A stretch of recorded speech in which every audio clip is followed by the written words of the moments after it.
Hey guys, Trevor Santor here, and I wanted to go over how to run an effective 8-year-old practice in the game of baseball. Okay, so the first big tip I have for you is to explain why you're doing certain things.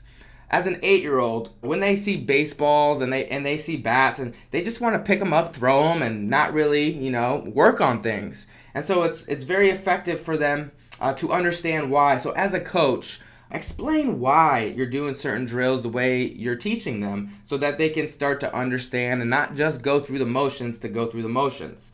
So I spend a majority of my time explaining to them why so that they have a better understanding.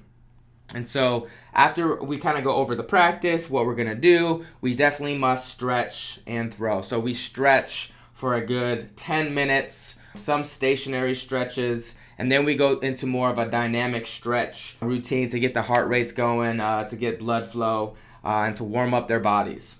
And so once we did that, we kind of went into throwing. We talked about some throwing mechanics. We just kind of watched them, encouraged them. It's not going to be pretty, but they're going to get better. One tip that I gave them is to open up their gloves, to really pressure their gloves open so that they have a bigger target for their partner to throw at. Then we went into ground balls and fly balls, and this time we went bare hand.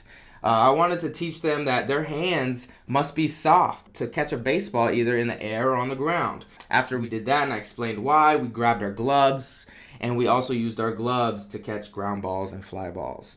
It's important to stick with fundamentals with an 8-year-old team, but it's also important to mix things up so they don't get bored. Spicing things up by taking things away, such as your glove, or adding things to it, can be beneficial for your 8-year-old team. Next, we went into a hitting circuit where we had 3 to 4 stations set up for them. Tee work is essential. They must get really good at hitting a ball on the tee, and so they have partners doing that. They can handle the partners at this age. And so we encourage them to do that. Always wear their helmets because you never know where they're swinging and when they swing.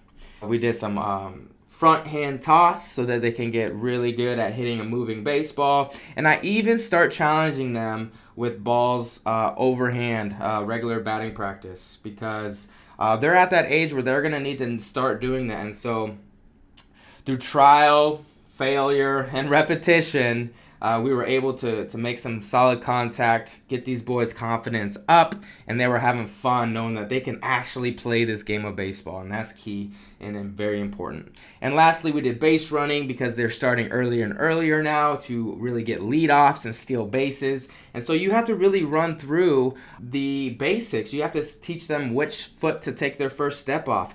How many steps must they take off a lead? Which foot they're looking at the pitcher where they can either steal, get their secondary, or they must go back to the bag because they're getting picked off. So it might take some time to do that, but they're going to get it. They're going to catch on. Just like anything, it takes time, it takes patience, but the results are going to be worth it. So that's a basic 8-year-old practice or around that age. Feel free to use this stuff. Feel free to continue to watch my channel. You can go ahead and hit the subscribe button below for more videos just like this. God bless.